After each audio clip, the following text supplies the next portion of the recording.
Tips and ട്രിക്സിലേക്ക് ഏവർക്കും സ്വാഗതം. ഇന്നത്തെ ക്ലാസ്സിലൂടെ നമ്മൾ പഠിക്കാനായിട്ട് പോകുന്നത് PSC പരീക്ഷകളിൽ സ്ഥിരം സാന്നിധ്യമായിട്ടുള്ള ഒരു ടോപ്പിക്കാണ് പഞ്ചവത്സര പദ്ധതികൾ എന്ന് പറയുന്നത് കേട്ടോ. അപ്പോൾ പഞ്ചവത്സര പദ്ധതികളുമായി ബന്ധപ്പെട്ട ചോദ്യമില്ലാത്ത ഒരു ചോദ്യപേപ്പർ നമുക്ക് കാണാനായിട്ട് പറ്റത്തില്ല. അത്രത്തോളം ഇമ്പോർട്ടൻ്റ് ആയിട്ടുള്ള ഒരു ടോപ്പിക്കാണ്. ഒരുപാട് പേര് എടുക്കണമെന്ന് ആവശ്യപ്പെട്ട ഒരു ടോപ്പിക്കാണ്. അപ്പോൾ ഇത് നമ്മൾ ഓൾറെഡി എടുത്തിട്ടുള്ളൊരു ടോപ്പിക്കാണ്. പഞ്ചവത്സര പദ്ധതികൾ കുറച്ച് നാളെ ആയിട്ടുള്ളൂ.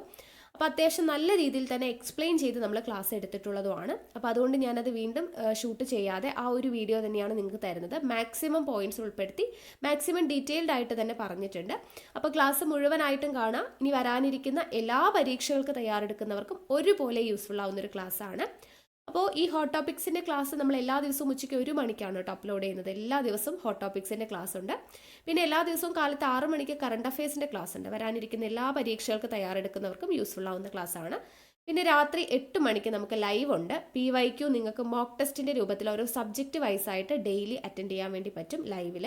അപ്പോൾ അതും ആരും മിസ് ചെയ്യരുത് കേട്ടോ. എല്ലാ ദിവസവും രാത്രി 8 മണിക്കാണ്. പിന്നെ കാലത്ത് 10 മണിക്ക് നമ്മൾ എന്ത് ചെയ്യുന്നുണ്ട്, യൂണിവേഴ്സിറ്റി LGS മെയിൻസിന് വേണ്ടിയിട്ടുള്ള ക്ലാസ്സുകൾ ചെയ്യുന്നുണ്ട്. അപ്പോൾ ഒരു ദിവസം 4 ക്ലാസ്സൊക്കെ വെച്ചിട്ടാണ് നമ്മൾ പ്രൊവൈഡ് ചെയ്യുന്നത്. അപ്പോൾ അത്രത്തോളം എഫേർട്ട് എടുക്കുന്നുണ്ട്. അതുകൊണ്ട് തന്നെ വീഡിയോ ഇഷ്ടമായിട്ടുണ്ടെങ്കിൽ ലൈക്ക് ചെയ്യാനും അതുപോലെ നിങ്ങളുടെ സജഷൻസ് കമൻറ്റ് ചെയ്യാനും മാക്സിമം നിങ്ങളുടെ ഫ്രണ്ട്സിനൊക്കെ ഒന്ന് ഷെയർ ചെയ്ത് കൊടുക്കാനൊന്നും ആരും മറക്കരുത്. പിന്നെ നമ്മുടെ ടെലിഗ്രാമിൽ ജോയിൻ ചെയ്യാത്തവരുണ്ടെങ്കിൽ ജോയിൻ ചെയ്യണേ. നോട്ടിഫിക്കേഷൻ വരുന്നില്ല എന്നുള്ള പരാതിയൊക്കെ പറയുന്നവർ ഒരുപാട് പേരുണ്ട്. അപ്പോൾ ടെലിഗ്രാമിൽ ജോയിൻ ചെയ്യുകയാണെങ്കിൽ നമ്മൾ വീഡിയോ വരുന്നതിനനുസരിച്ച് നിങ്ങൾക്ക് കറക്റ്റായിട്ട് ലിങ്ക് ഷെയർ ചെയ്ത് തരും. അപ്പോൾ ടെലിഗ്രാമിൻ്റെ ലിങ്ക് ഞാൻ താഴെ കമൻറ്റ് ബോക്സിൽ ഫസ്റ്റ് കമൻ്റ് ആയിട്ട് കൊടുത്തിട്ടുണ്ട്. ഓക്കെ, അപ്പോൾ നമുക്ക് എന്തായാലും പഞ്ചവത്സര പദ്ധതികളുടെ ക്ലാസ്സിലോട്ട് കടക്കാം. അപ്പോൾ പഞ്ചവത്സര പദ്ധതികൾ എന്താണ്? പഞ്ചവത്സര പദ്ധതികൾ എന്ന് പറയുന്നത് കേന്ദ്രീകൃതവും സമഗ്രവുമായ ദേശീയ സാമ്പത്തിക പരിപാടികൾ, അതിനെയാണ് പഞ്ചവത്സര പദ്ധതികൾ എന്ന് അറിയപ്പെടുന്നത്. കേന്ദ്രീകൃതവും സമഗ്രവുമായ ദേശീയ സാമ്പത്തിക പരിപാടികളെയാണ് പഞ്ചവത്സര പദ്ധതികൾ എന്ന പേരിൽ അറിയപ്പെടുന്നത്. അപ്പോൾ ഈ പഞ്ചവത്സര പദ്ധതി ആരംഭിച്ചത് എന്നാണ്? ആരംഭിച്ച വർഷം ചോദിച്ചു കഴിഞ്ഞാൽ 1951 പഞ്ചവത്സര പദ്ധതികൾ ആരംഭിക്കുന്നത്. പഞ്ചവത്സര പദ്ധതികളുടെ ഉപജ്ഞാതാവ് ആരാന്ന് ചോദിച്ചു കഴിഞ്ഞാൽ ആരാണ്? ജവഹർലാൽ നെഹ്റു ആണ്. പഞ്ചവത്സര പദ്ധതികളുടെ ഉപജ്ഞാതാവ് ആരാണ്? ജവഹർലാൽ നെഹ്റു ആണ്. ഇനി എന്താണ് പഞ്ചവത്സര പദ്ധതികളുടെ ലക്ഷ്യം? എന്താണ്? 5 വർഷക്കാലത്തെ, പഞ്ചവത്സരം എന്ന് പറയുമ്പോൾ 5 വർഷം, 5 വർഷക്കാലത്തെ ആസൂത്രിതവും സംഘടിതവും ആയതും സാമ്പത്തിക അഭിവൃദ്ധിക്കും സാമൂഹ്യ വികസനത്തിനും സഹായകമാകുന്ന ദേശീയ പദ്ധതികൾ വിഭാവനം ചെയ്യുക എന്നതാണ് പഞ്ചവത്സര പദ്ധതികളുടെ ലക്ഷ്യം. എന്താണ് ലക്ഷ്യം? 5 വർഷക്കാലത്തെ ആസൂത്രിതവും സംഘടിതവും ആയതും സാമ്പത്തിക അഭിവൃദ്ധിക്കും സാമൂഹ്യ വികസനത്തിനും സഹായകമാകുന്ന ദേശീയ പദ്ധതികൾ വിഭാവനം ചെയ്യുക എന്നതാണ് പഞ്ചവത്സര പദ്ധതികളുടെ പ്രധാന ലക്ഷ്യം എന്ന് പറയുന്നത്. ഈ പഞ്ചവത്സര പദ്ധതികൾ രൂപകൽപ്പന ചെയ്യുന്നതും നടപ്പിലാക്കുന്നതും ആസൂത്രണ കമ്മീഷനാണ്. പഞ്ചവത്സര പദ്ധതികൾ നടപ്പിലാക്കുന്നതും രൂപവൽക്കരണം ചെയ്യുന്നതും നടപ്പിലാക്കുന്നതും ആരാണ്? ആസൂത്രണ കമ്മീഷനാണ് എന്നത് ഓർത്തിരിക്കുക. പഞ്ചവത്സര പദ്ധതിയുടെ പ്രധാനപ്പെട്ട ലക്ഷ്യങ്ങൾ എന്തൊക്കെയാണ്? പഞ്ചവത്സര പദ്ധതിയുടെ പ്രധാനപ്പെട്ട ലക്ഷ്യങ്ങൾ എന്ന് പറയുന്നത്, 1 സാമ്പത്തിക വളർച്ച. SCERTയിൽ കൊടുത്തിട്ടുള്ളതാണ് കേട്ടോ. സാമ്പത്തിക വളർച്ച. അതുപോലെ ആധുനികവൽക്കരണം. പഞ്ചവത്സര പദ്ധതിയുടെ ലക്ഷ്യങ്ങളാണ് പറയുന്നത്. 3 സ്വാശ്രയത്വം. 4 സമത്വം. ഇത്രയുമാണ് പഞ്ചവത്സര പദ്ധതിയുടെ പ്രധാനപ്പെട്ട ലക്ഷ്യങ്ങൾ എന്ന് പറയുന്നത്.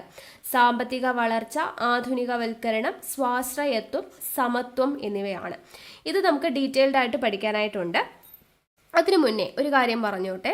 പഞ്ചവത്സര പദ്ധതികൾ രൂപകൽപ്പന ചെയ്യുന്നതും നടപ്പിലാക്കുന്നതും ആസൂത്രണ കമ്മീഷനാണെന്ന് പറഞ്ഞു.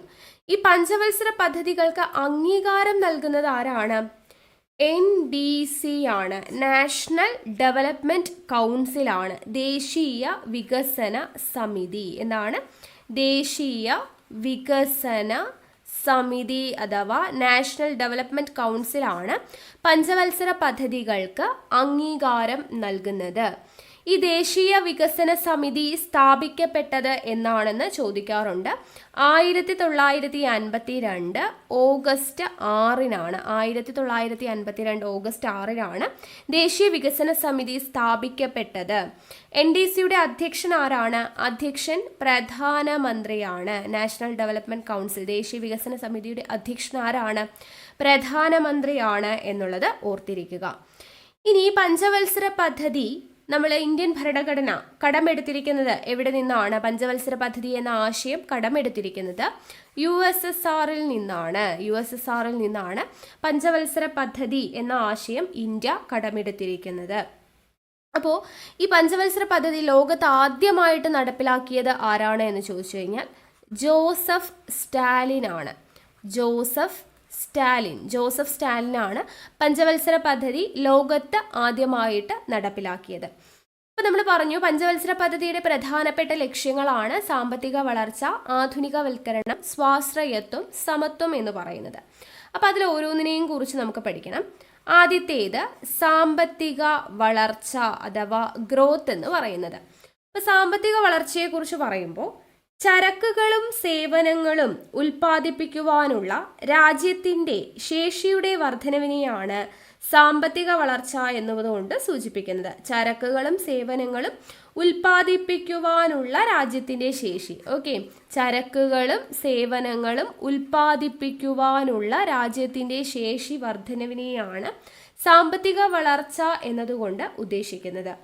ഉൽപാദന സജ്ജമായ മൂലധനത്തിന്റെ വിപുല ശേഖരമോ ബാങ്കിംഗ്, ഗതാഗത സൗകര്യം തുടങ്ങിയ പിന്തുണ സംവിധാനങ്ങളുടെ വ്യാപ്തിയോ അല്ലെങ്കിൽ ഉൽപാദന സജ്ജമായ മൂലധനം, സേവനങ്ങൾ എന്നിവയുടെ കാര്യക്ഷമതയിൽ ഉണ്ടാവുന്ന വളർച്ചയോ ആണ് ഇത് കാണിക്കുന്നത്. സാമ്പത്തിക വളർച്ച എന്നതുകൊണ്ട് ഉൽപാദന സജ്ജമായ മൂലധനത്തിന്റെ വിപുല ശേഖരമോ ബാങ്കിംഗ്, ഗതാഗത സൗകര്യം തുടങ്ങിയ പിന്തുണാ സംവിധാനങ്ങളുടെ വ്യാപ്തിയോ അല്ലെങ്കിൽ ഉൽപാദന സജ്ജമായ മൂലധനം, സേവനങ്ങൾ എന്നിവയുടെ കാര്യക്ഷമതയിൽ ഉണ്ടാവുന്ന വളർച്ചയോ ആണ് ഇത് കാണിക്കുന്നത്.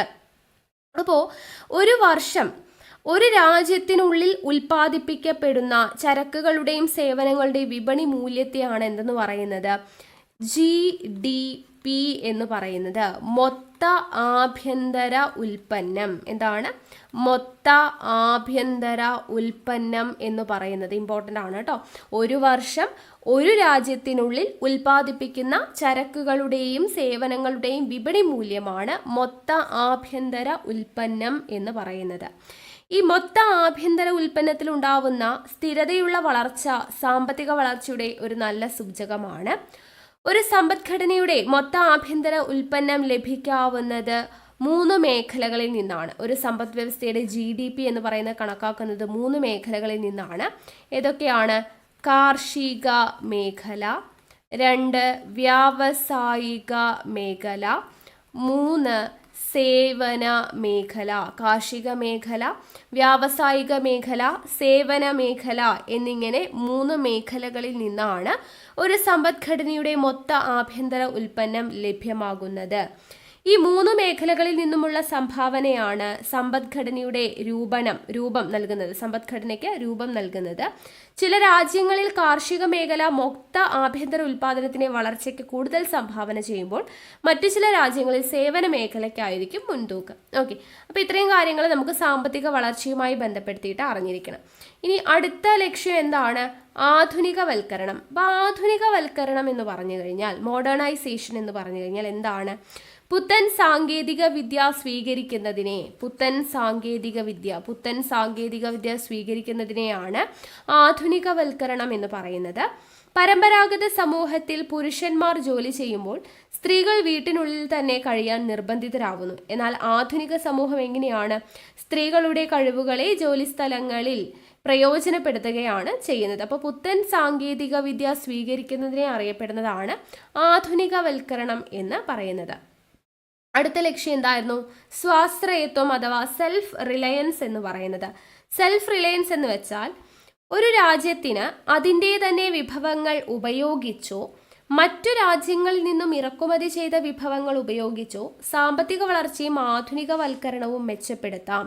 അപ്പോൾ ഇന്ത്യയിൽ തന്നെ നിർമ്മിക്കാൻ കഴിയുന്ന വസ്തുക്കളുടെ ഇറക്കുമതി ഒഴിവാക്കിക്കൊണ്ടുള്ള സ്വാശ്രയത്വ സമീപനത്തിനാണ് ആദ്യ 7 ഇന്ത്യൻ പഞ്ചവത്സര പദ്ധതികൾ പ്രാധാന്യം നൽകിയത്. അതാണ് സെൽഫ് റിലയൻസ്. അതായത് ഇന്ത്യയിൽ തന്നെ നിർമ്മിക്കാൻ കഴിയുന്ന വസ്തുക്കൾ ഇന്ത്യയിൽ തന്നെ നിർമ്മിക്കുക, അത് ഇറക്കുമതി ചെയ്യേണ്ട ആവശ്യമില്ല. ആ ഒരു സമീപനമാണ് സ്വാശ്രയത്വം എന്നതുകൊണ്ട് ഉദ്ദേശിക്കുന്നത്.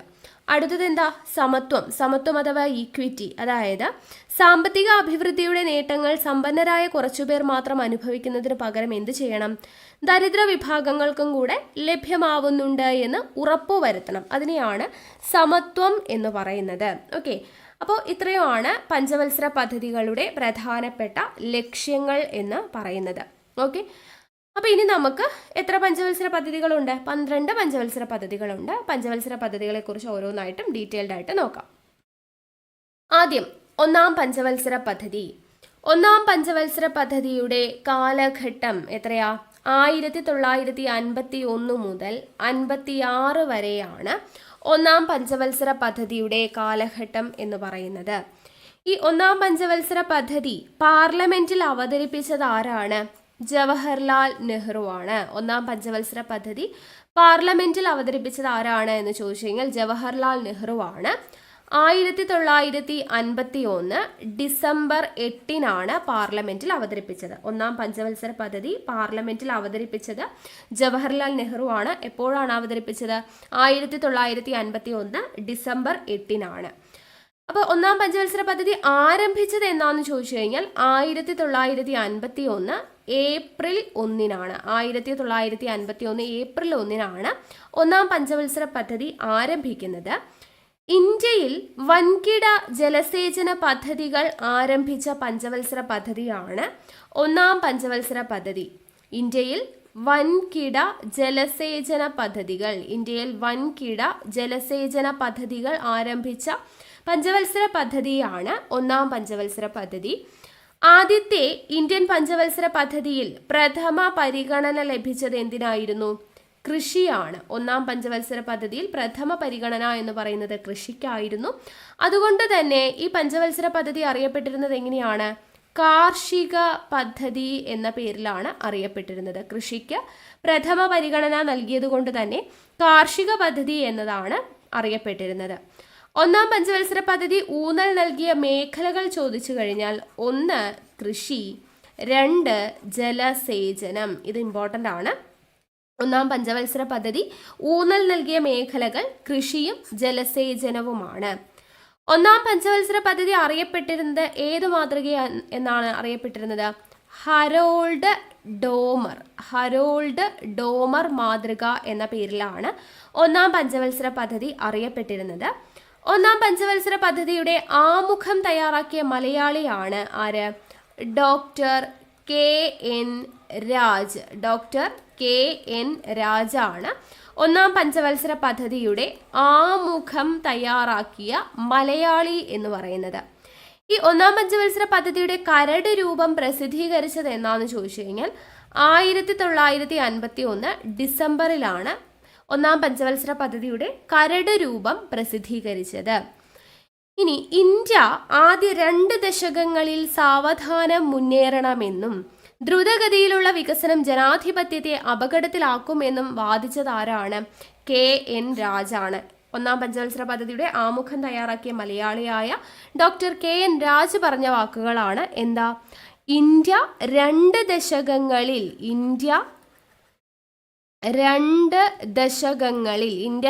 ദശകങ്ങളിൽ സാവധാനം മുന്നേറണമെന്നും ദ്രുതഗതിയിലുള്ള വികസനം ജനാധിപത്യത്തെ അപകടത്തിലാക്കുമെന്നും വാദിച്ചത് കെ.എൻ. രാജാണ്.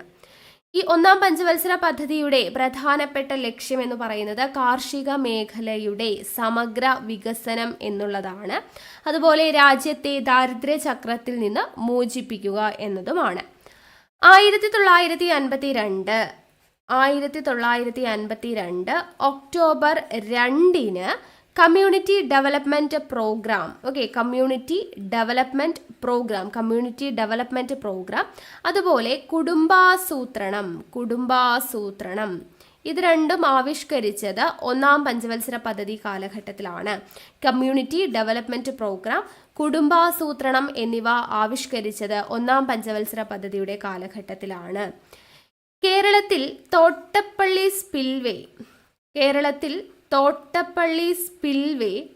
സ്പിൽവേ നിർമ്മിച്ചത് ഒന്നാം പഞ്ചവത്സര പദ്ധതിയോട് അനുബന്ധിച്ചാണ് എന്നത് ഓർത്തിരിക്കുക. അതുപോലെ UGC യൂണിവേഴ്സിറ്റി ഗ്രാൻഡ് കമ്മീഷൻ നിലവിൽ വന്നതും ഒന്നാം പഞ്ചവത്സര പദ്ധതി സമയത്താണ്. 1953 ഡിസംബർ 28-നാണ് യൂണിവേഴ്സിറ്റി ഗ്രാൻഡ് കമ്മീഷൻ നിലവിൽ വരുന്നത്. UGC നിലവിൽ വരുന്നത് ഒന്നാം പഞ്ചവത്സര പദ്ധതിയുടെ കാലഘട്ടത്തിലാണ്. ഇന്ത്യയിലെ പ്രധാനപ്പെട്ട 5 IITകൾ നിലവിൽ വന്നത് ഒന്നാം പഞ്ചവത്സര പദ്ധതി കാലഘട്ടത്തിലാണ്. ഒന്നാം പഞ്ചവത്സര പദ്ധതി കാലത്ത് നിർമ്മിച്ച പ്രധാനപ്പെട്ട അണക്കെട്ടുകൾ ഏതൊക്കെയാണ്? ഭക്രാനങ്കൽ, അതുപോലെ ഹിരാക്കുഡ് എന്നീ അണക്കെട്ടുകൾ നിർമ്മിച്ചത് ഒന്നാം പഞ്ചവത്സര പദ്ധതി കാലഘട്ടത്തിലാണ്. ഒന്നാം പഞ്ചവത്സര പദ്ധതി ലക്ഷ്യമിട്ട വളർച്ചാ നിരക്ക് എത്രയായിരുന്നു? 2.1 ആയിരുന്നു ലക്ഷ്യമിട്ടത്. എന്നാൽ നേടിയത് വളർച്ചാ നിരക്ക് എത്രത്തോളമാണ് കൈവരിച്ചത്? 3.6% വളർച്ചാ നിരക്കാണ് കൈവരിച്ചത്. ഇമ്പോർട്ടൻ്റ് ആണ് കേട്ടോ. ലക്ഷ്യം വെച്ചത് 2.1, കൈവരിച്ചത് 3.6%. ദേശീയ വരുമാനം വർദ്ധിപ്പിക്കുന്നതിനുള്ള ശ്രമങ്ങൾ ഉണ്ടായി. ഒന്നാം പഞ്ചവത്സര പദ്ധതിയുടെ കാലഘട്ടത്തിൽ ദേശീയ വരുമാനം വർദ്ധിപ്പിക്കുന്നതിനുള്ള ശ്രമങ്ങൾ ഉണ്ടായി. ഭൂപരിഷ്കരണത്തിന് പരിഗണന നൽകിയിരുന്നു. അടിസ്ഥാന ലക്ഷ്യങ്ങളായിരുന്ന ദാരിദ്ര്യ ചക്രത്തിൽ നിന്നും രാജ്യത്തെ മോചിപ്പിക്കുക, ദേശീയ വരുമാനം ഉയർത്തുക എന്നീ ലക്ഷ്യങ്ങൾ നേടുന്നതിൽ ഈ പദ്ധതി പൂർണ്ണമായി വിജയിച്ചിരുന്നില്ല എന്നത് ഓർത്തിരിക്കുക. അപ്പോൾ ഇവിടെ നമ്മൾ പറഞ്ഞു ഭക്രാനങ്കൽ, ഹിരാക്കുഡ് എന്നീ അണക്കെട്ടുകൾ ഒന്നാം പഞ്ചവത്സര പദ്ധതി കാലഘട്ടത്തിൽ നിർമ്മിച്ചു എന്ന് പറഞ്ഞു. അതുകൊണ്ട് തന്നെ ഈ ഭക്രാനങ്കൽ അണക്കെട്ടിന്റെ ഉദ്ഘാടന വേളയിൽ ജവഹർലാൽ നെഹ്റു പറഞ്ഞൊരു വേർഡ് ഉണ്ട്, അത് പഠിച്ചിരിക്കണം. SCERTയിൽ കൊടുത്തിട്ടുണ്ട്. ജവഹർലാൽ നെഹ്റു എന്താ പറഞ്ഞേ ഭക്രാനങ്കലിന്റെ ഉദ്ഘാടന സമയത്ത്? അണക്കെട്ടുകൾ ഇന്ത്യയുടെ വികസനത്തിന്റെ മഹാക്ഷേത്രങ്ങളാണ് എന്നതാണ് അദ്ദേഹം പറഞ്ഞത്. അണക്കെട്ടുകൾ ഇന്ത്യയുടെ വികസനത്തിന്റെ മഹാക്ഷേത്രങ്ങളാണ് എന്ന് പറഞ്ഞത് ആരാണ്? ജവഹർലാൽ നെഹ്റു ആണ് അങ്ങനെ പറഞ്ഞത്.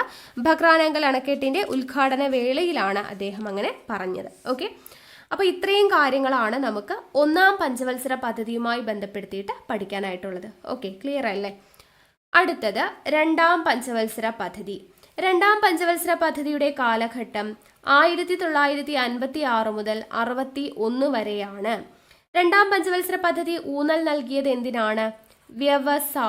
വ്യവസായത്തിന് ഊന്നൽ നൽകിയ പഞ്ചവത്സര പദ്ധതിയാണ് രണ്ടാം പഞ്ചവത്സര പദ്ധതി. അപ്പോൾ ഈ രണ്ടാം പഞ്ചവത്സര പദ്ധതി അറിയപ്പെട്ടിരുന്നത് മഹലനോബിസ് മാതൃക എന്നാണ്. ഇതെല്ലാം ഇമ്പോർട്ടൻ്റ് ആണ് കേട്ടോ. മഹലനോബിസ് മാതൃക എന്ന പേരിലാണ് രണ്ടാം പഞ്ചവത്സര പദ്ധതി അറിയപ്പെട്ടിരുന്നത്. രണ്ടാം പഞ്ചവത്സര പദ്ധതിയുടെ അടിസ്ഥാനം എന്ന് പറയുന്നത് എന്താണ്? വ്യാവസായിക നയം. 1956 ആണ് രണ്ടാം പഞ്ചവത്സര പദ്ധതിയുടെ അടിസ്ഥാനം. ഇൻഡസ്ട്രിയൽ പോളിസി റെസൊല്യൂഷൻ 1956 ആണ് രണ്ടാം പഞ്ചവത്സര പദ്ധതിയുടെ അടിസ്ഥാനം. അപ്പോൾ എന്താണ് ഈ വ്യാവസായിക നയം 1956 എന്നറിയണ്ടേ? സമ്പദ്ഘടനയിലെ അടിസ്ഥാന മേഖലകളെ നിയന്ത്രിക്കുക എന്ന ലക്ഷ്യത്തിനനുസൃതമായി പുതിയ വ്യാവസായിക നയം അംഗീകരിച്ച വർഷമാണ് 1956. സമ്പദ്ഘടനയിലെ അടിസ്ഥാന മേഖലകളെ നിയന്ത്രിക്കുക എന്ന ലക്ഷ്യത്തിനനുസൃതമായിട്ട് പുതിയ വ്യാവസായിക നയം അംഗീകരിച്ചതാണ് 1956. അപ്പോൾ 1956 നിലവിൽ വന്ന വ്യാവസായിക നയം വ്യവസായങ്ങളെ 3 തരംതിരിച്ചിരുന്നു. ഓക്കെ, 1956 നിലവിൽ വന്ന വ്യാവസായിക നയം വ്യവസായങ്ങളെ എത്രയായിട്ട് തരംതിരിച്ചു? 3 തരംതിരിച്ചു. ഏതൊക്കെയാണ്? 1. സർക്കാരിൻ്റെ ഉടമസ്ഥതയിലുള്ള വ്യവസായങ്ങൾ. 2. സർക്കാരിൻ്റെ പ്രവർത്തനങ്ങളെ പരിപോഷിപ്പിക്കുന്ന വ്യവസായങ്ങൾ. 1 സർക്കാരിൻ്റെ ഉടമസ്ഥതയിലുള്ളത്, 2 സർക്കാരിൻ്റെ പ്രവർത്തനങ്ങളെ പരിപോഷിപ്പിക്കുന്ന വ്യവസായങ്ങൾ, 3 അവശേഷിക്കുന്ന മറ്റ് തരത്തിലുള്ള വ്യവസായങ്ങൾ. അവശേഷിക്കുന്ന മറ്റ് തരത്തിലുള്ള സ്വകാര്യ വ്യവസായങ്ങൾ. ഇങ്ങനെ 3 വ്യാവസായിക നയം വ്യവസായങ്ങളെ തിരിച്ചിരുന്നത് എന്നുള്ളത് ഓർത്തിരിക്കുക. ഓക്കെ, ഇനി അടുത്തത് ഇന്ത്യയുടെ സാമ്പത്തിക ഭരണഘടന എന്നറിയപ്പെടുന്നത് 1956 വ്യാവസായിക നയപ്രമേയമാണ്. ഇന്ത്യയുടെ സാമ്പത്തിക ഭരണഘടന 1956 വ്യാവസായിക നയപ്രമേയം. ഇനി രണ്ടാം പഞ്ചവത്സര പദ്ധതി കാലഘട്ടത്തിലാണ് ദേശീയ highway act, national highway act 1956 നിലവിൽ വരുന്നത്. രണ്ടാം പഞ്ചവത്സര പദ്ധതി കാലഘട്ടത്തിലാണ് ദേശീയ ഹൈവേ ആക്ട് നിലവിൽ വരുന്നത്. സോഷ്യലിസത്തിൽ അധിഷ്ഠിതമായ സമൂഹത്തെ വാർത്തെടുക്കുക എന്ന ഉദ്ദേശമുണ്ടായിരുന്ന പഞ്ചവത്സര പദ്ധതിയാണ് രണ്ടാം പഞ്ചവത്സര പദ്ധതി. എന്താണ് ഉദ്ദേശം? സോഷ്യലിസത്തിൽ അധിഷ്ഠിതമായ സമൂഹത്തെ വാർത്തെടുക്കുക എന്നതായിരുന്നു രണ്ടാം പഞ്ചവത്സര പദ്ധതിയുടെ പ്രധാനപ്പെട്ട ലക്ഷ്യം. തൊഴിലില്ലായ്മ കുറയ്ക്കുക. തൊഴിലില്ലായ്മ കുറയ്ക്കുക എന്ന മെയിൻ ലക്ഷ്യത്തോടു കൂടിയാണ് രണ്ടാം പഞ്ചവത്സര പദ്ധതി വരുന്നത്. അപ്പോൾ തൊഴിലില്ലായ്മ കുറയ്ക്കുക എന്ന ലക്ഷ്യം മുന്നോട്ട് വെച്ച പഞ്ചവത്സര പദ്ധതി ഏതാണ്? രണ്ടാം പഞ്ചവത്സര പദ്ധതിയാണ്. ഈ രണ്ടാം പഞ്ചവത്സര പദ്ധതി കാലത്ത് നിർമ്മിച്ച പ്രധാനപ്പെട്ട വ്യവസായശാലകളാണ് ഒന്ന് ഭിലായ്. എവിടെയാണ്? ഛത്തീസ്ഗഡിലാണ് ഭിലായ്. സഹായിച്ച രാജ്യം ആരാ? റഷ്യയുടെ സഹായത്തോടു കൂടിയിട്ടാണ് ഛത്തീസ്ഗഡിൽ ഭിലായ് ഇരുമ്പുരുക്ക് വ്യവസായശാല വരുന്നത്. അടുത്തത് റൂർക്കേല എവിടെയാണ് സ്ഥിതി ചെയ്യുന്നത്? ഒഡീഷയിൽ ജർമ്മനിയുടെ സഹായത്തോടു കൂടിയാണ് നിർമ്മിക്കുന്നത്. അപ്പോൾ ഭിലായ് അതുപോലെ റൂർക്കേല എന്നീ വ്യവസായശാലകൾ നിർമ്മിച്ചത് രണ്ടാം പഞ്ചവത്സര പദ്ധതി കാലഘട്ടത്തിലാണ് എന്നത് ഓർത്തിരിക്കുക. ഈ രണ്ടാം പഞ്ചവത്സര പദ്ധതി ലക്ഷ്യമിട്ട വളർച്ചാ നിരക്ക് എത്രയാണെന്ന് ചോദിച്ചു കഴിഞ്ഞാൽ 4.5% ആണ്. കൈവരിച്ചത് എത്രയാണ്? 4.27% ആണ്. 4.27% ആണ്. ഓക്കെ, ഇനി നമ്മൾ പറഞ്ഞു മഹലനോബിസ് മാതൃക എന്ന പേരിലാണ് അറിയപ്പെട്ടിരുന്നത് എന്ന് പറഞ്ഞല്ലേ. അപ്പോൾ ഇവിടെ നമുക്ക് പഠിച്ചിരിക്കേണ്ട ഇമ്പോർട്ടൻ്റ് ആയിട്ടുള്ള വ്യക്തിയാണ് പ്രശാന്ത് ചന്ദ്ര മഹലനോബിസ്. ഇന്ത്യൻ ആസൂത്രണത്തിൻ്റെ ശില്പി എന്നറിയപ്പെടുന്നത് അദ്ദേഹമാണ്. ഇന്ത്യൻ ആസൂത്രണത്തിൻ്റെ ശില്പി എന്ന് അറിയപ്പെടുന്നത് ആരാണ്? PC മഹലനോബിസ് ആണ്.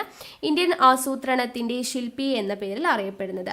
അദ്ദേഹം 1893 കൽക്കട്ടയിലാണ് ജനിച്ചത്. സാംഖ്യകം എന്ന വിഷയത്തിൽ നൽകിയ സംഭാവന അദ്ദേഹത്തെ അന്താരാഷ്ട്ര തലത്തിൽ പ്രശസ്തനാക്കി.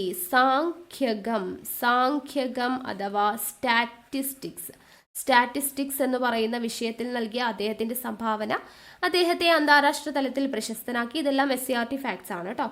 പ്രശസ്ത ശാസ്ത്രജ്ഞരുടെ സംഘടനയായ ബ്രിട്ടീഷ് റോയൽ സൊസൈറ്റിയിൽ മഹലനോബിസ് അംഗമായത് 1946 പ്രശസ്ത ശാസ്ത്രജ്ഞരുടെ സംഘടനയായിട്ടുള്ള ബ്രിട്ടീഷ് റോയൽ സൊസൈറ്റിയിൽ മഹലനോബിസ് അംഗമായത് എപ്പോഴാണ്? 1946 ലോകപ്രസിദ്ധനായ സ്ഥിതിവിവരശാസ്ത്ര നിപുണനാണ് അദ്ദേഹം. ഇന്ത്യൻ സ്റ്റാറ്റിസ്റ്റിക്കൽ ഇൻസ്റ്റിറ്റ്യൂട്ടിൻ്റെ സ്ഥാപകൻ എന്ന് പറയുന്നത് മഹലനോബിസ് ആണ്. പൊതുമേഖലയുടെ സജീവ പങ്കാളിത്തം, ദ്രുതഗതിയിലുള്ള വ്യവസായവൽക്കരണം എന്നിവയുടെ വക്താവാണ് PC മഹലനോബിസ്. ഓക്കെ, അപ്പോൾ ഇത്രയും കാര്യങ്ങൾ ഓർത്തിരിക്കുക. ഇനി സാധ്യമായ എല്ലാ ദിശകളിലും ത്വരിതഗതിയിൽ ഘടനാപരമായ പരിവർത്തനം കൊണ്ടുവരുന്നതിന് ഈ രണ്ടാം പഞ്ചവത്സര പദ്ധതി ഊന്നൽ നൽകിയിരുന്നു. രണ്ടാം പഞ്ചവത്സര പദ്ധതി കാലത്ത് വ്യവസായ വികസനത്തിനായി കൈക്കൊണ്ടിട്ടുള്ള പ്രധാനപ്പെട്ട നടപടികൾ എന്തൊക്കെയാണ്? ഒന്ന്, ആഭ്യന്തര വ്യവസായത്തെ സംരക്ഷിക്കുക എന്ന ഉദ്ദേശത്തോടു കൂടി ഇറക്കുമതിയുടെ മേൽ ഗവൺമെന്റ് വലിയ തോതിൽ നികുതി ചുമത്തി എന്നുള്ളത്. രണ്ടാമത്തേത്, ഇത് പൊതുമേഖലയും സ്വകാര്യ മേഖലയും സംരക്ഷിക്കുന്നതിന് വളരെയധികം സഹായിച്ചു. മൂന്നാമത്, വ്യാവസായിക മേഖലയിലെ ഉയർന്ന നിക്ഷേപം വ്യാവസായിക വളർച്ചയെ ഉത്തേജിപ്പിച്ചു. ഓക്കെ, അപ്പോൾ ഇതാണ് രണ്ടാം പഞ്ചവത്സര പദ്ധതി കാലത്ത് വ്യവസായ വികസനത്തിനായി കൈക്കൊണ്ട പ്രധാനപ്പെട്ട നടപടികൾ എന്ന് പറയുന്നത്. ഇനി വ്യാവസായിക മേഖലയിലെ ഉയർന്ന നിക്ഷേപം വ്യാവസായിക മേഖലയിൽ സൃഷ്ടിച്ച പ്രശ്നങ്ങൾ എന്തൊക്കെയാണ്? ഉയർന്ന നിക്ഷേപം കൊണ്ട് വ്യാവസായിക മേഖലയിൽ ഉണ്ടായ പ്രശ്നങ്ങളാണ് പറയുന്നത്. ഒന്ന്, സാങ്കേതിക വിദ്യയിൽ ഇന്ത്യ പിന്നോക്കമായിരുന്നതിനാൽ ആഗോള വിപണിയിൽ നിന്നും ഉയർന്ന വിലയ്ക്ക് സാങ്കേതിക വിദ്യ വാങ്ങേണ്ടതായിട്ട് വന്നു. ഇത് വിലപ്പെട്ട വിദേശ വിനിമയം നഷ്ടപ്പെടുന്നതിന് ഇടയാക്കി. ഇപ്പം സാങ്കേതിക വിദ്യയിൽ ഇന്ത്യ പിന്നോക്കമായിരുന്നു. അപ്പോൾ ആഗോള വിപണിയിൽ നിന്നും ഉയർന്ന വിലയ്ക്ക് എന്ത് വാങ്ങേണ്ടി വന്നു? സാങ്കേതിക വിദ്യ വാങ്ങേണ്ടതായിട്ട് വന്നു. ഇത് വിലപ്പെട്ട വിദേശ വിനിമയം നഷ്ടപ്പെടുത്തുന്നതിന് ഇടയാക്കി. രണ്ടാമത്തേത്, കൃഷിയേക്കാൾ കൂടുതൽ നിക്ഷേപം വ്യവസായ മേഖലയ്ക്ക് അനുവദിച്ചതിൻ്റെ ഫലമായി ഭക്ഷ്യ പ്രതിസന്ധിക്കുള്ള സാധ്യത കൂടുതലായിരുന്നു. കൃഷിക്കും വ്യവസായത്തിനും തുല്യ പരിഗണന നൽകുക എന്നത് ആസൂത്രകരെ സംബന്ധിച്ച് വിഷമകരമായിരുന്നു. ഓക്കെ, അപ്പോൾ ഇത്രയും കാര്യങ്ങളാണ് നമുക്ക് രണ്ടാം പഞ്ചവത്സര പദ്ധതിയുമായി ബന്ധപ്പെടുത്തി അറിഞ്ഞിരിക്കേണ്ടത്. അടുത്തത് മൂന്നാം പഞ്ചവത്സര പദ്ധതി. മൂന്നാം പഞ്ചവത്സര പദ്ധതിയുടെ കാലഘട്ടം എന്ന് പറയുന്നത് 1961 മുതൽ 66 വരെയാണ്. 1961 മുതൽ 66 വരെയാണ് മൂന്നാം പഞ്ചവത്സര പദ്ധതിയുടെ കാലഘട്ടം. ഇന്ത്യയിൽ ഭക്ഷ്യ ഉൽപാദനവും വ്യവസായ സ്വാശ്രയത്വവും നേടുക എന്ന ലക്ഷ്യത്തോടു കൂടി ആരംഭിച്ച പദ്ധതിയാണ് മൂന്നാം പഞ്ചവത്സര പദ്ധതി എന്ന് പറയുന്നത്. ഇന്ത്യയിൽ ഭക്ഷ്യ ഉൽപാദനവും എന്താണ് ലക്ഷ്യം? ഭക്ഷ്യ ഉൽപാദനവും വ്യവസായ സ്വാശ്രയത്വവും നേടുക എന്ന ലക്ഷ്യത്തോടു കൂടിയിട്ട് ആരംഭിച്ച പദ്ധതിയാണ് മൂന്നാം പഞ്ചവത്സര പദ്ധതി എന്ന് പറയുന്നത്. ഈ മൂന്നാം പഞ്ചവത്സര പദ്ധതി കാലത്ത് ഇന്ത്യയുടെ സാമ്പത്തിക ഭദ്രതയ്ക്ക് കോട്ടമുണ്ടാക്കിയ പ്രശ്നങ്ങൾ എന്ന് പറയുന്നത്, ഒന്ന് 1962 ഇന്ത്യ ചൈന യുദ്ധം, 1962 ഇന്ത്യ ചൈന യുദ്ധം, അതുപോലെ 1965 ഇന്ത്യ പാക് യുദ്ധം എന്നിവയാണ് മൂന്നാം പഞ്ചവത്സര പദ്ധതി കാലത്ത് ഇന്ത്യയുടെ സാമ്പത്തിക ഭദ്രതയ്ക്ക് കോട്ടമുണ്ടാക്കിയ പ്രശ്നങ്ങൾ എന്ന് പറയുന്നത്. ഇന്ത്യയിൽ ഹരിത വിപ്ലവത്തിന് തുടക്കം കുറിച്ച പഞ്ചവത്സര പദ്ധതിയാണ് മൂന്നാം പഞ്ചവത്സര പദ്ധതി. ഇന്ത്യയിൽ ഹരിത വിപ്ലവത്തിന് തുടക്കം കുറിച്ച പഞ്ചവത്സര പദ്ധതിയാണ് മൂന്നാം പഞ്ചവത്സര പദ്ധതി. അപ്പോൾ ഇന്ത്യൻ ഹരിത വിപ്ലവത്തിൻ്റെ പിതാവ് എന്നറിയപ്പെടുന്നത് ആരാണ്? MS സ്വാമിനാഥനാണ് ഇന്ത്യൻ ഹരിത വിപ്ലവത്തിൻ്റെ പിതാവ് എന്ന് അറിയപ്പെടുന്നത്. അപ്പോൾ ഇത്രയാണ് നമുക്ക് മൂന്നാം പഞ്ചവത്സര പദ്ധതിയിൽ പറയാനായിട്ടുള്ളത്. ഇനി 1961 മുതൽ 66 വരെയാണ് മൂന്നാം പഞ്ചവത്സര പദ്ധതിയുടെ കാലഘട്ടം. അപ്പോൾ ഇത്രയും നേരം നമുക്ക് കുഴപ്പമൊന്നുമില്ലാതെ 5 വർഷമായിട്ട് പോയി. 51 മുതൽ 56 വരെ, 56 മുതൽ 61 വരെ, 61 മുതൽ 66 വരെ. ഇനിയാണ് മൂന്നാം പഞ്ചവത്സര പദ്ധതിക്ക് ശേഷം എന്താണ്? 1966 മുതൽ 1969 വരെയുള്ള കാലഘട്ടം എന്ന് പറയുന്നത് പ്ലാൻ ഹോളിഡേ ആണ്.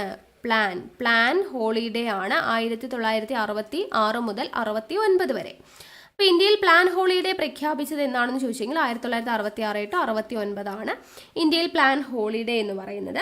അപ്പോൾ അത് മൂന്നാം പഞ്ചവത്സര പദ്ധതിയുടെ പരാജയത്തെ തുടർന്നാണ് ഈ പ്ലാൻ ഹോളിഡേ വരുന്നത്. കാരണം ഇന്ത്യ ചൈന യുദ്ധവും ഇന്ത്യ പാക് യുദ്ധവും ഒക്കെ ഉണ്ടായി സാമ്പത്തിക ഭദ്രതയ്ക്ക് കോട്ടം തട്ടി എന്ന് പറഞ്ഞു.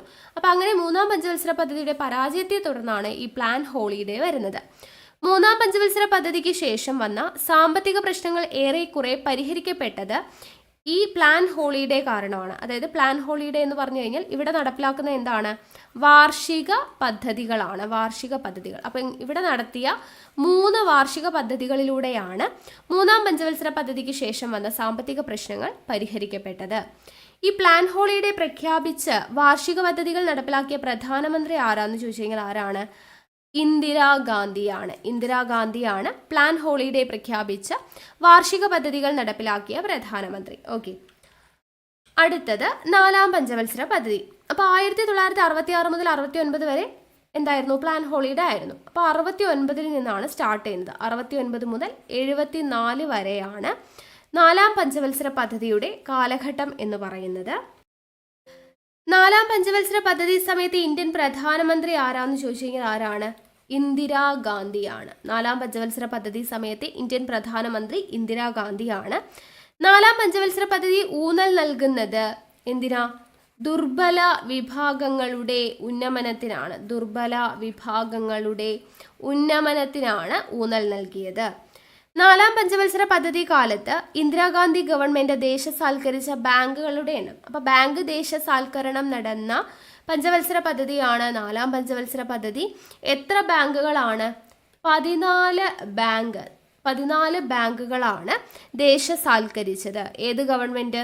ഇന്ദിരാഗാന്ധി ഗവൺമെന്റ്. അപ്പോൾ നാലാം പഞ്ചവത്സര പദ്ധതി കാലഘട്ടത്തിലാണ് ഇന്ദിരാഗാന്ധി ഗവൺമെന്റ് 14 ബാങ്കുകൾ എന്ത് ചെയ്യുന്നത്? ദേശസാൽക്കരിക്കുന്നത്. ഓക്കെ, ഇനി ഗാഡ്ഗിൽ മോഡൽ പദ്ധതി എന്ന് അറിയപ്പെടുന്നത് നാലാം പഞ്ചവത്സര പദ്ധതിയാണ്. ഗാഡ്ഗിൽ മോഡൽ എന്നറിയപ്പെടുന്നത് നാലാം പഞ്ചവത്സര പദ്ധതിയാണ്.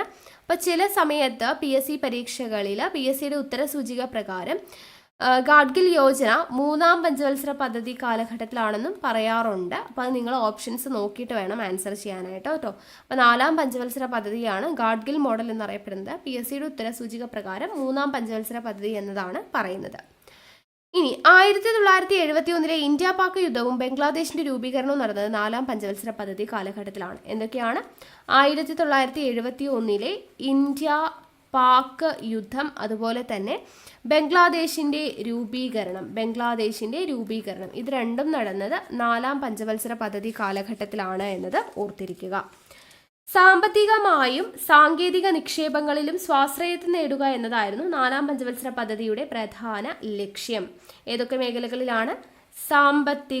സാമ്പത്തികമായും സാങ്കേതിക നിക്ഷേപങ്ങളിലും സ്വാശ്രയത്വം നേടുക എന്നതാണ് നാലാം പഞ്ചവത്സര പദ്ധതിയുടെ പ്രധാനപ്പെട്ട ലക്ഷ്യം.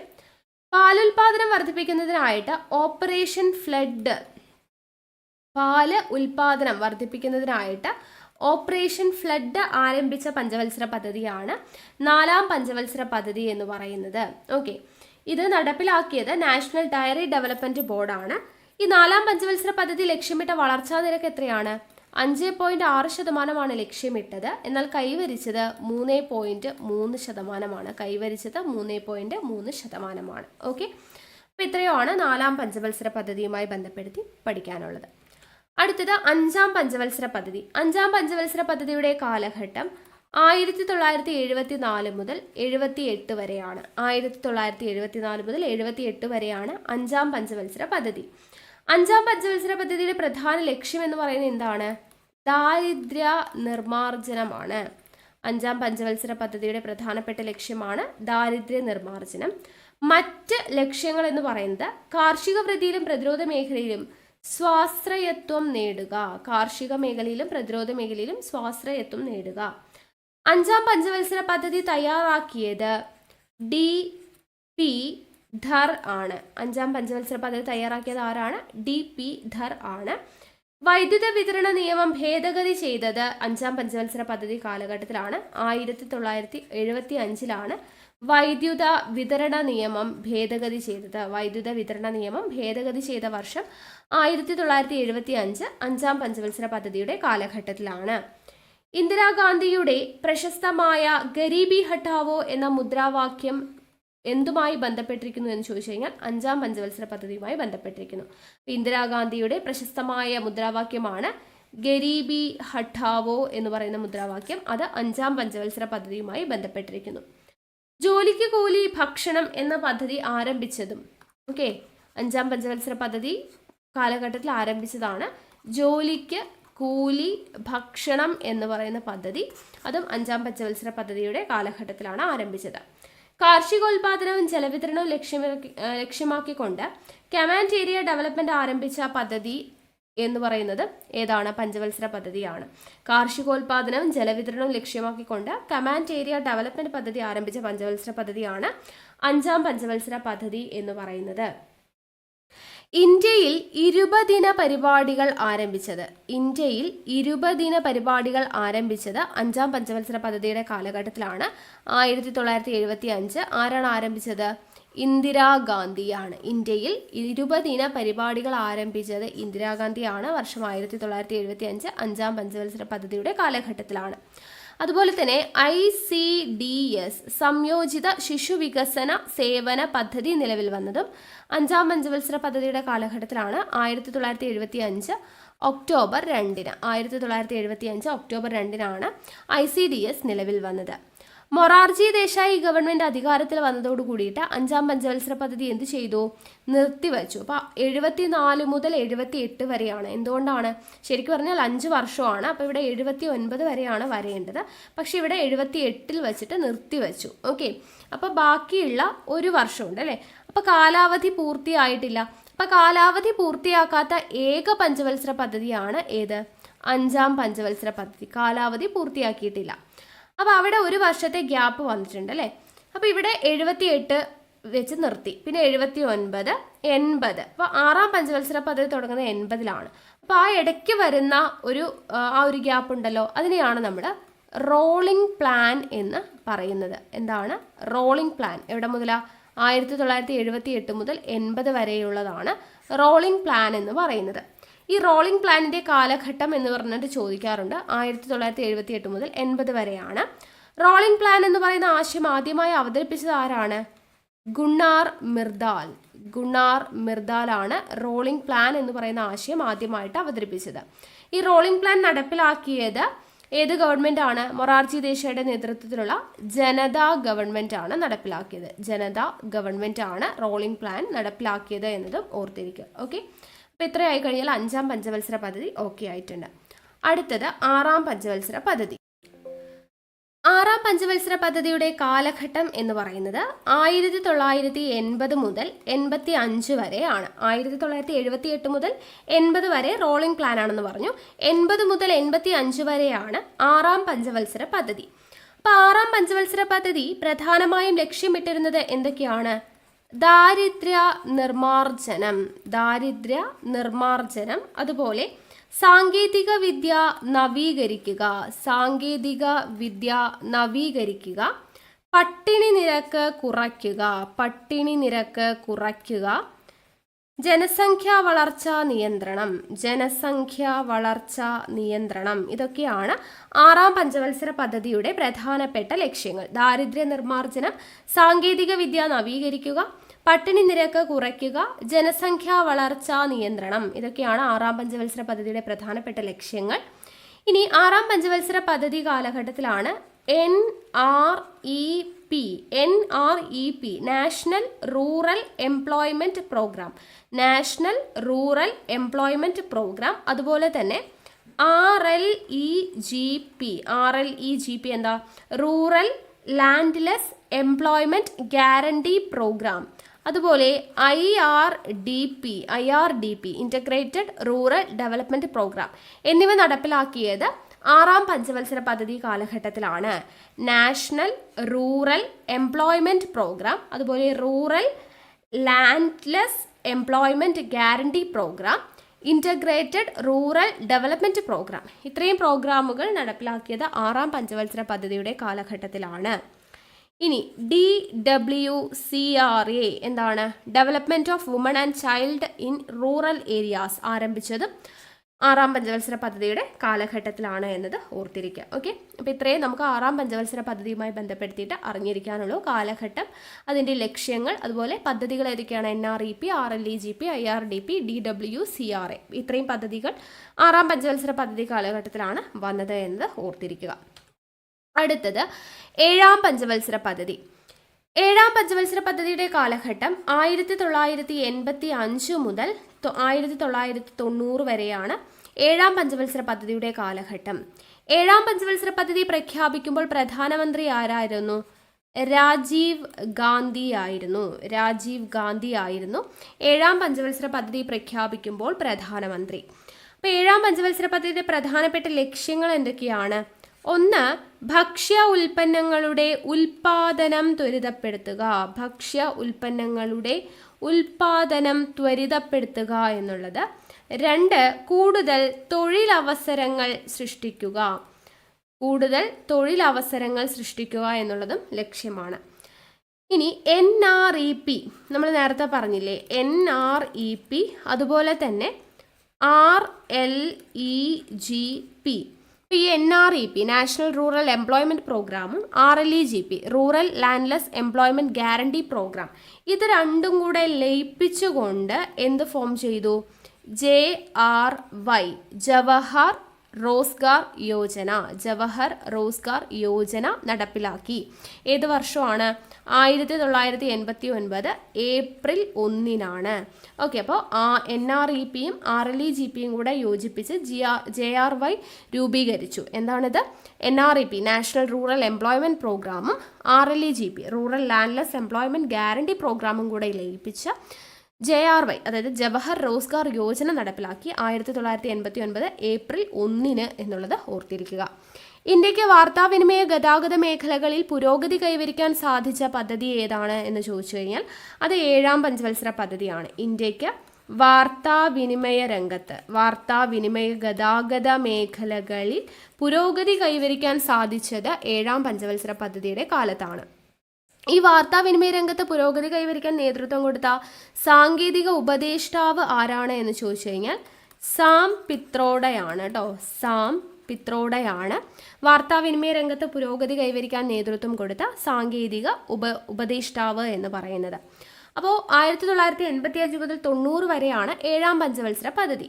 ഇത് കഴിഞ്ഞിട്ട് 90 മുതലുണ്ടല്ലോ, 1990 ടു 92 വരെ എന്ന് പറയുന്നത് എന്താണ്? വാർഷിക പദ്ധതിയാണ്. വാർഷിക പദ്ധതിയാണ് നടപ്പിലാക്കിയത്. 1990 മുതൽ 92 വരെ വാർഷിക പദ്ധതി. അപ്പോൾ 7ാം പഞ്ചവത്സര പദ്ധതിക്കും 8ാം പഞ്ചവത്സര പദ്ധതിക്കും ഇടയിലാണ് എന്ത് നടപ്പിലാക്കിയത്? വാർഷിക പദ്ധതി നടപ്പിലാക്കിയത്. നമ്മൾ നേരത്തെ റോളിംഗ് പ്ലാൻ പറഞ്ഞു അല്ലേ? റോളിംഗ് പ്ലാൻ പറഞ്ഞു, പ്ലാൻ ഹോളിഡേ പറഞ്ഞു. അതൊക്കെ ഏത് പഞ്ചവത്സര പദ്ധതി കഴിഞ്ഞിട്ടാണ് എന്നുള്ളത്, ഏതിൻ്റെയൊക്കെ ഇടയ്ക്കാണ് എന്നുള്ളത് ഓർത്തിരിക്കണം കേട്ടോ. പ്ലാൻ ഹോളിഡേ വന്നത് 3ാം പഞ്ചവത്സര പദ്ധതിക്കും 4ാം പഞ്ചവത്സര പദ്ധതിക്കും ഇടയ്ക്കാണ്. റോളിംഗ് പ്ലാൻ വന്നത് 5ാം പഞ്ചവത്സര പദ്ധതിക്കും 6ാം പഞ്ചവത്സര പദ്ധതിക്കും ഇടയ്ക്കാണ്. ഇപ്പോൾ വാർഷിക പദ്ധതി വന്നത് 7ാം പഞ്ചവത്സര പദ്ധതിക്കും 8ാം പഞ്ചവത്സര പദ്ധതിക്കും ഇടയിലാണ് എന്നത് ഓർത്തിരിക്കുക. അപ്പോൾ 1990 മുതൽ 92 വരെയാണ് വാർഷിക പദ്ധതി, ആനുവൽ പ്ലാൻ എന്ന് പറയുന്നത്. അപ്പോൾ നരസിംഹറാവു ഗവൺമെൻറ് പുത്തൻ സാമ്പത്തിക പരിഷ്കാരം നടപ്പിലാക്കിയത് ഈ കാലയളവിലാണ് എന്നത് ഓർത്തിരിക്കുക. നരസിംഹറാവു ഗവൺമെൻറ് പുത്തൻ സാമ്പത്തിക പരിഷ്കാരം നടപ്പിലാക്കിയത് ഈ ഒരു കാലയളവിലാണ്. ഇന്ത്യയുടെ പുത്തൻ സാമ്പത്തിക നയത്തിൻ്റെ പ്രധാനപ്പെട്ട ലക്ഷ്യങ്ങൾ എന്ന് പറയുന്നത് എന്തൊക്കെയാണ്? 1 ഉദാരവൽക്കരണം, 2 സ്വകാര്യവൽക്കരണം, 3 ആഗോളവൽക്കരണം. അപ്പോൾ പുത്തൻ സാമ്പത്തിക പരിഷ്കരണം നയത്തിൻ്റെ പ്രധാനപ്പെട്ട ലക്ഷ്യങ്ങൾ എന്ന് പറയുന്നത് എന്താണ്? ഉദാരവൽക്കരണം, സ്വകാര്യവൽക്കരണം, ആഗോളവൽക്കരണം. അപ്പോൾ ഇന്ത്യയിലെ പുത്തൻ സാമ്പത്തിക നയത്തിൻ്റെ പിതാവ് എന്നറിയപ്പെടുന്നത് ആരാണ്? PV നരസിംഹറാവു ആണ് ഇന്ത്യയിലെ പുത്തൻ സാമ്പത്തിക നയത്തിൻ്റെ പിതാവ് എന്നറിയപ്പെടുന്നത്. ഈ സമയത്ത് വാർഷിക പദ്ധതി നടപ്പിലാക്കുമ്പോഴുള്ള സമയത്തെ പ്രധാനമന്ത്രി ആരായിരുന്നു? മൻമോഹൻ സിംഗ് ആയിരുന്നു. പ്രധാനമന്ത്രി ആരായിരുന്നു? മൻമോഹൻ സിംഗ് ആയിരുന്നു എന്നത് ഓർത്തിരിക്കുക. ഓക്കെ, അപ്പോൾ വാർഷിക പദ്ധതി മനസ്സിലായെന്ന് വിശ്വസിക്കുന്നു. അടുത്തത് 8ാം പഞ്ചവത്സര പദ്ധതി. അപ്പോൾ 90 മുതൽ 92 വരെയാണ് വാർഷിക പദ്ധതി എന്ന് പറഞ്ഞു. 1992 മുതൽ 1997 വരെയാണ് 8ാം പഞ്ചവത്സര പദ്ധതിയുടെ കാലഘട്ടം എന്ന് പറയുന്നത്. ഈ 8ാം പഞ്ചവത്സര പദ്ധതി ആരംഭിച്ചത് 1992ലാണ്, 97 വരെ. മൻമോഹൻ മോഡൽ എന്ന് അറിയപ്പെടുന്നത് 8ാം പഞ്ചവത്സര പദ്ധതിയാണ്. മൻമോഹൻ മോഡൽ എന്നറിയപ്പെടുന്നത് 8ാം പഞ്ചവത്സര പദ്ധതിയാണ്. പ്രൈം മിനിസ്റ്റർ റോസ്ഗാർ യോജന നടപ്പിലാക്കിയത് പഞ്ചവത്സര പദ്ധതി ഏതാണ്? 8ാം പഞ്ചവത്സര പദ്ധതിയാണ്. പ്രൈം മിനിസ്റ്റർ റോസ്ഗാർ യോജന നടപ്പിലാക്കിയ പഞ്ചവത്സര പദ്ധതിയാണ് 8ാം പഞ്ചവത്സര പദ്ധതി. 8ാം പഞ്ചവത്സര പദ്ധതിയുടെ അടിസ്ഥാന ലക്ഷ്യം എന്താണെന്ന് ചോദിച്ചു കഴിഞ്ഞാൽ എന്താണ്? മാനുഷിക വികസനം അഥവാ ഹ്യൂമൻ ഡെവലപ്മെന്റ് എന്നുള്ളതാണ് 8ാം പഞ്ചവത്സര പദ്ധതിയുടെ പ്രാഥമിക ലക്ഷ്യം. ഇന്ത്യ ലോക വ്യാപാര സംഘടനയിൽ അംഗമായത് 8ാം പഞ്ചവത്സര പദ്ധതി കാലഘട്ടത്തിലാണ്. ഇന്ത്യ ലോക വ്യാപാര സംഘടനയിൽ WTOയിൽ അംഗമായത് 8ാം പഞ്ചവത്സര പദ്ധതി കാലഘട്ടത്തിലാണ്. അതുപോലെ തന്നെ നാഷണൽ സ്റ്റോക്ക് എക്സ്ചേഞ്ച് നിലവിൽ വന്നതും panchayat Raj national stock exchange അതുപോലെ തന്നെ പഞ്ചായത്ത് രാജ് എന്നിവ നിലവിൽ വന്നത് 8ാം പഞ്ചവത്സര പദ്ധതി കാലഘട്ടത്തിലാണ്. 8ാം പഞ്ചവത്സര പദ്ധതി ലക്ഷ്യമിട്ട വളർച്ചാ നിരക്ക് എത്രയാണ്? 5.6% ലക്ഷ്യമിട്ടത്. കൈവരിച്ചത് 6.8%. കൈവരിച്ചത് എത്രയാണ്? 6.8%. ഓക്കെ, ക്ലിയർ ആയല്ലോ. അടുത്തത് 9ാം പഞ്ചവത്സര പദ്ധതി. 9ാം പഞ്ചവത്സര പദ്ധതിയുടെ കാലഘട്ടം 1997 മുതൽ 2002 വരെയാണ്. 1997 മുതൽ 2002 വരെയാണ് 9ാം പഞ്ചവത്സര പദ്ധതി. ഇന്ത്യക്ക് സ്വാതന്ത്ര്യം ലഭിച്ചതിൻ്റെ 50ാം വർഷം തികഞ്ഞപ്പോൾ ആരംഭിച്ച പഞ്ചവത്സര പദ്ധതിയാണ് 9ാം പഞ്ചവത്സര പദ്ധതി. അപ്പോൾ 50ാം പറയുമ്പോൾ ഒരുപോലെ ഇല്ലേ? അപ്പോൾ ഇന്ത്യക്ക് സ്വാതന്ത്ര്യം ലഭിച്ചതിൻ്റെ 50ാം വർഷം തികഞ്ഞപ്പോൾ ആരംഭിച്ചത് 9ാം പഞ്ചവത്സര പദ്ധതിയാണ്. ജനകീയ പദ്ധതി എന്നറിയപ്പെടുന്നത്, ജനകീയ പദ്ധതി എന്ന പേരിൽ അറിയപ്പെടുന്നത് 9ാം പഞ്ചവത്സര പദ്ധതിയാണ്. അതുപോലെ സ്ത്രീ ശാക്തീകരണം, സ്ത്രീ ശാക്തീകരണം ലക്ഷ്യമിട്ട പഞ്ചവത്സര പദ്ധതിയാണ് 9ാം പഞ്ചവത്സര പദ്ധതി. എന്നാൽ ചിലപ്പോൾ PSC പരീക്ഷകൾക്ക് 9ാം പഞ്ചവത്സര പദ്ധതിയും അതുപോലെ 10ാം പഞ്ചവത്സര പദ്ധതിയും എന്തായിട്ട് കൊടുത്തിട്ടുണ്ട്, സ്ത്രീ ശാക്തീകരണം എന്നത് കൊടുത്തിട്ടുണ്ട്. അപ്പോൾ 10ാം പഞ്ചവത്സര പദ്ധതിക്ക് സ്ത്രീ ശാക്തീകരണം ലക്ഷ്യമിട്ടിട്ടുണ്ടായിരുന്നു. പക്ഷെ അതെങ്ങനെയാണ്, 2001 സെൻട്രൽ സ്റ്റാറ്റിസ്റ്റിക്കൽ ഡേറ്റ പ്രകാരം സ്ത്രീ ശാക്തീകരണം മുഖ്യ വിഷയമായിട്ട് എടുത്തിരുന്നു എന്നുള്ളത് ശരിയാണ് 10ാം പഞ്ചവത്സര പദ്ധതിക്ക്. അപ്പോൾ രണ്ടും ഓർത്തിരിക്കുക. 9ാം പഞ്ചവത്സര പദ്ധതിയാണ് യഥാർത്ഥത്തിൽ സ്ത്രീ ശാക്തീകരണം ലക്ഷ്യമിട്ട പഞ്ചവത്സര പദ്ധതി. PSCയുടെ ആൻസർ പ്രകാരം 10 എന്നും കൊടുക്കാറുണ്ട്, അത് ഓർത്തിരിക്കുക കേട്ടോ. ഇനി കുടുംബശ്രീ പദ്ധതി ആരംഭിച്ചത് 9ാം പഞ്ചവത്സര പദ്ധതിയുടെ സമയത്താണ്. കുടുംബശ്രീ പദ്ധതി ആരംഭിച്ചത് 9ാം പഞ്ചവത്സര പദ്ധതിയുടെ കാലഘട്ടത്തിലാണ്. 9ാം പഞ്ചവത്സര പദ്ധതിയുടെ പ്രധാനപ്പെട്ട ലക്ഷ്യം എന്ന് പറയുന്നത് എന്താണ്, രാജ്യത്തിൻ്റെ സാമ്പത്തിക വളർച്ച, രാജ്യത്തിൻ്റെ സാമ്പത്തിക വളർച്ചയാണ് പ്രധാനപ്പെട്ട ലക്ഷ്യം. ഇനി ഏത് പഞ്ചവത്സര പദ്ധതി കാലത്താണ് 2ാം ആണവ പരീക്ഷണം ഇന്ത്യയിൽ നടന്നത് എന്ന് ചോദിച്ചു കഴിഞ്ഞാൽ, 2ാം ആണവ പരീക്ഷണം ഇന്ത്യയിൽ നടന്നത് 9ാം പഞ്ചവത്സര പദ്ധതി കാലഘട്ടത്തിലാണ്. ഗ്രാമീണ വികസനവും, ഇത് ഇമ്പോർട്ടൻ്റ് ആണ് കേട്ടോ, ലക്ഷ്യം ചോദിക്കുമ്പോൾ ഇതാണ് ഇമ്പോർട്ടൻ്റ് ആയിട്ട് ചോദിക്കാറുള്ളത്. ഗ്രാമീണ വികസനവും അതുപോലെ വികേന്ദ്രീകൃത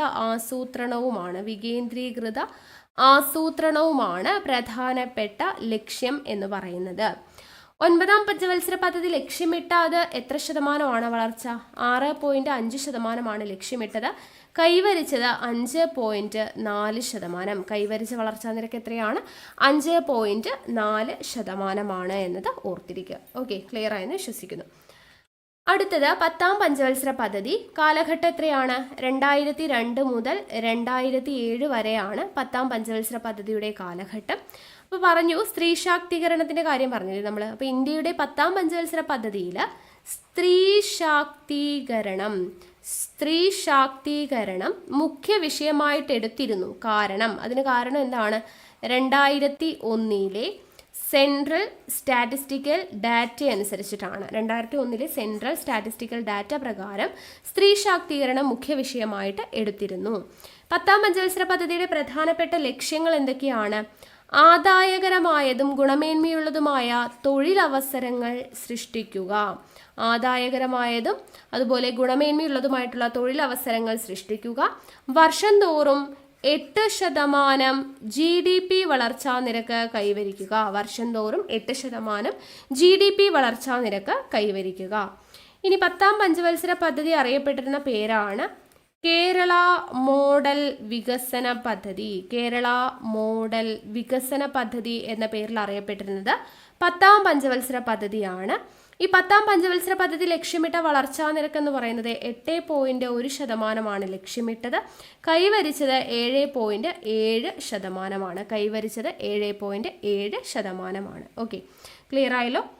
അടുത്തത് 11ാം പഞ്ചവത്സര പദ്ധതി. 11ാം പഞ്ചവത്സര പദ്ധതിയുടെ കാലഘട്ടം 2007 മുതൽ 2012 വരെയാണ്. 11ാം പഞ്ചവത്സര പദ്ധതിയുടെ പ്രധാന ലക്ഷ്യം എന്ന് പറയുന്നത് എന്താണ്, ഇൻക്ലൂസീവ് ഗ്രോത്ത്. ഒരുപാട് തവണ PSCക്ക് ചോദിച്ചിട്ടുള്ളതാണ്. ഇൻക്ലൂസീവ് ഗ്രോത്ത് ലക്ഷ്യമിട്ടുകൊണ്ടുള്ള പഞ്ചവത്സര പദ്ധതി ഏതാണ്, അതായത് മുഴുവൻ ജനവിഭാഗങ്ങളുടെയും സമഗ്ര വികസനം ലക്ഷ്യമിട്ടുകൊണ്ടുള്ള പഞ്ചവത്സര പദ്ധതിയാണ് 11ാം പഞ്ചവത്സര പദ്ധതി. ഇത് വളരെയധികം ഇമ്പോർട്ടൻ്റ് ആണ്, ചോദിച്ചിട്ടുണ്ട്. ആധാർ പദ്ധതി നിലവിൽ വന്ന പഞ്ചവത്സര പദ്ധതിയാണ് 11ാം പഞ്ചവത്സര പദ്ധതി. ആധാർ പദ്ധതി നിലവിൽ വന്നത് 11ാം പഞ്ചവത്സര പദ്ധതി കാലഘട്ടത്തിലാണ്. 11ാം പഞ്ചവത്സര പദ്ധതി കൈവരിച്ച വളർച്ചാ നിരക്ക് എന്ന് പറയുന്നത് 8%. 8%. അപ്പോൾ 7.9 എന്നും കാണാറുണ്ട് കേട്ടോ. 7.9% അഥവാ 8% കൈവരിച്ച വളർച്ചാ നിരക്ക്. അപ്പോൾ ഏറ്റവും കൂടുതൽ ശരാശരി വളർച്ചാ നിരക്ക് കൈവരിച്ച പഞ്ചവത്സര പദ്ധതി എന്ന് പറയുന്നത് 11ാം പഞ്ചവത്സര പദ്ധതിയാണ്. ഏറ്റവും കൂടുതൽ വളർച്ചാ നിരക്ക് കൈവരിച്ചിട്ടുള്ള പദ്ധതിയാണ് 11ാം പഞ്ചവത്സര പദ്ധതി എന്നുള്ളത് ഓർത്തിരിക്കുക. ഓക്കെ. ഇനി 12ാം പഞ്ചവത്സര പദ്ധതിയെക്കുറിച്ചാണ് നോക്കുന്നത്. 12ാം പഞ്ചവത്സര പദ്ധതിയുടെ കാലഘട്ടം 2012 മുതൽ 2017 വരെയാണ്. 12ാം പഞ്ചവത്സര പദ്ധതിയുടെ മുഖ്യ ലക്ഷ്യം എന്താണ്? സുസ്ഥിര വികസനമാണ് 12ാം പഞ്ചവത്സര പദ്ധതിയുടെ മുഖ്യ ലക്ഷ്യം. 2012 ഡിസംബർ 7 ദേശീയ വികസന സമിതി അംഗീകരിച്ച വളർച്ചാ നിരക്ക് 8%. 2012 ഡിസംബർ 27 NDC ദേശീയ വികസന സമിതി നാഷണൽ ഡെവലപ്മെന്റ് കൗൺസിൽ അംഗീകരിച്ച വളർച്ചാ നിരക്കാണ് 8%. കാർഷിക മേഖലയിലെ പ്രതീക്ഷിത വളർച്ചാ നിരക്ക് എത്രയാണെന്ന് ചോദിച്ചു കഴിഞ്ഞാൽ 4%. കാർഷിക മേഖലയിലെ പ്രതീക്ഷിത വളർച്ചാ നിരക്ക് എത്രയാണ്? 4%. ഓക്കെ, അപ്പോൾ ഇത്രയും കാര്യങ്ങൾ കിട്ടിയല്ലോ. അപ്പോൾ നമ്മൾ പറഞ്ഞതുപോലെ തന്നെ ഇമ്പോർട്ടൻ്റ് ആയിട്ടുള്ള ടോപ്പിക്കാണ് പഞ്ചവത്സര പദ്ധതികൾ എന്ന് പറയുന്നത്. അപ്പോൾ ഈ പഞ്ചവത്സര പദ്ധതികളെക്കുറിച്ച് മാക്സിമം പറയേണ്ട എല്ലാ പോയിന്റ്സും ഉൾപ്പെടുത്തിയിട്ടാണ് നമ്മൾ പറഞ്ഞിരിക്കുന്നത്. അപ്പോൾ അതിൽ ലക്ഷ്യങ്ങൾ ഇമ്പോർട്ടൻ്റ് ആണ് കേട്ടോ. 1ാം പഞ്ചവത്സര പദ്ധതിയുടെ ലക്ഷ്യം എന്തായിരുന്നു? കാർഷിക മേഖലയുടെ സമഗ്ര വികസനം. 2ാം പഞ്ചവത്സര പദ്ധതിയുടേത് വ്യാവസായിക വികസനം. 3ാം പഞ്ചവത്സര പദ്ധതിയുടേത് ഭക്ഷ്യ സ്വയം പര്യാപ്തത, അതുപോലെ സമ്പദ്ഘടനയുടെ സ്വയം പര്യാപ്തത. 4ാം പഞ്ചവത്സര പദ്ധതിയുടെ ലക്ഷ്യം സ്ഥിരതയോടുകൂടിയ വളർച്ച. 5ാം പഞ്ചവത്സര പദ്ധതിയുടേത് ദാരിദ്ര്യ നിർമ്മാർജ്ജനം. 6ാം പഞ്ചവത്സര പദ്ധതിയുടേത് കാർഷിക വ്യാവസായിക മേഖലയുടെ അടിസ്ഥാന സൗകര്യങ്ങൾ മെച്ചപ്പെടുത്തൽ. 7ാം പഞ്ചവത്സര പദ്ധതിയുടേത് ആധുനികവൽക്കരണം, തൊഴിലവസരങ്ങളുടെ വർധനവ്. 8ാം പഞ്ചവത്സര പദ്ധതിയുടേത് മാനവശേഷി വികസനം. 9ാം പഞ്ചവത്സര പദ്ധതിയുടേത് ഗ്രാമീണ വികസനവും വികേന്ദ്രീകൃത ആസൂത്രണവും. 10ാം പഞ്ചവത്സര പദ്ധതിയുടേത് മൂലധന നിക്ഷേപം വർദ്ധിപ്പിക്കുക. 11 മുഴുവൻ ജനവിഭാഗങ്ങളുടെയും സമഗ്ര വികസനം. 12 സുസ്ഥിര വികസനം. അപ്പോൾ ഈ പഞ്ചവത്സര പദ്ധതികളുടെ ലക്ഷ്യങ്ങളും കാലയളവുമായിട്ട് SCERT ടെക്സ്റ്റ് ബുക്കിൽ നമുക്കൊരു ടേബിൾ കൊടുത്തിട്ടുണ്ട്. അപ്പോൾ ആ ഒരു ടേബിൾ വെച്ച് നിങ്ങളത് പഠിക്കുക കേട്ടോ. ഓക്കെ, അപ്പോൾ ബാക്കിയുള്ള പോയിന്റ്സ് എല്ലാം ക്ലിയർ ആയില്ലേ? അപ്പോൾ ഇതുപോലെ അടുത്ത ടോപ്പിക്സ് ഒക്കെ നമ്മൾ ഇമ്പോർട്ടൻ്റ് ആണെന്ന് പറഞ്ഞിട്ടുള്ള ടോപ്പിക്സിൻ്റെ ക്ലാസ്സുമായിട്ട് വീണ്ടും കാണാം. താങ്ക്